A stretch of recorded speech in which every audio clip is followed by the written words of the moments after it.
Violence, violence, violence. I don't like it. I avoid.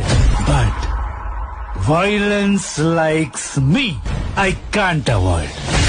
ஆமா sir, எல்லாரும் உங்கள மாதிரி ஆக முடியுமா சார்? இப்பெல்லாம் 10 பேர் அடிச்சாலே டவுன் ஆயிட்டோன்னு நினைச்சுக்கிறாங்க சார். பேப்பட்டா சார்,